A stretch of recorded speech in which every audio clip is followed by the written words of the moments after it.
Welcome to Charts Today. My name's David Linton, and today's edition for Tuesday, the 2nd of November, comes to you from London. And of course, the big news last night was the Fed kept interest rates on hold, but we're awaiting an interest rate decision from the Bank of England today. Widely expected that we'll see a quarter point rise to 0.5%. That's due at midday today. So the dollar is just holding flat, really. It hasn't collapsed on that no move. And again, there's an expectation of an interest rate decision in the US. December is priced in for a rise, really. So we're seeing here the euro just trying to recover with that flat dollar as well, but not really yet showing that sign. We're still below the cloud here on the price, so just a little bit worrying on the euro. Yen, dollar still looking strong here on all three time frames, and sterling nudging this 133 level yesterday. So sterling just rising ahead of that the UK interest rate decision. Expectations that we will see a rise in rates.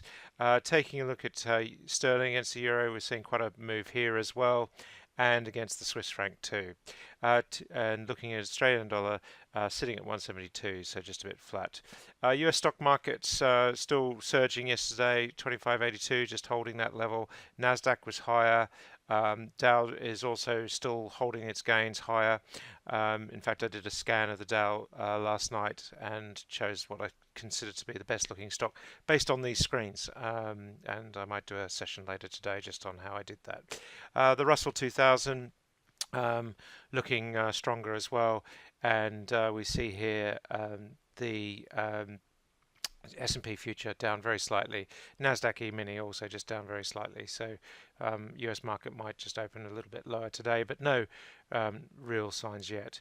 FTSE 100 is virtually unchanged this morning, just really struggling at the moment.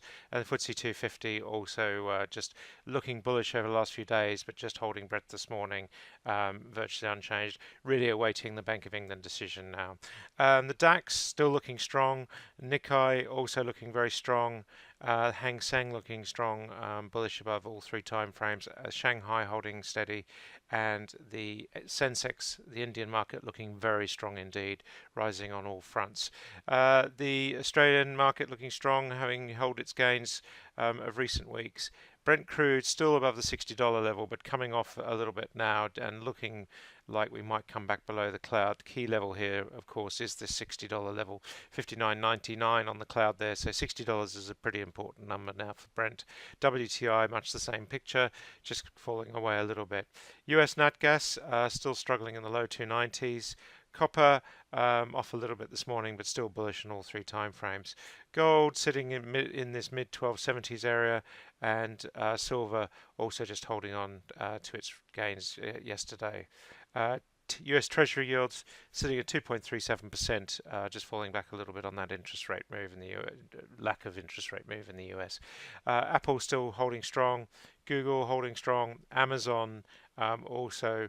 Facebook up strongly yesterday. Revenues now above 10 billion, really looking very strong indeed, and that we're seeing here Facebook just having a resurgence and lots of multiple upside targets, and I must declare an interest in Facebook, and Microsoft also looking stronger as well. That's it for today. Until tomorrow, happy charting. See you then.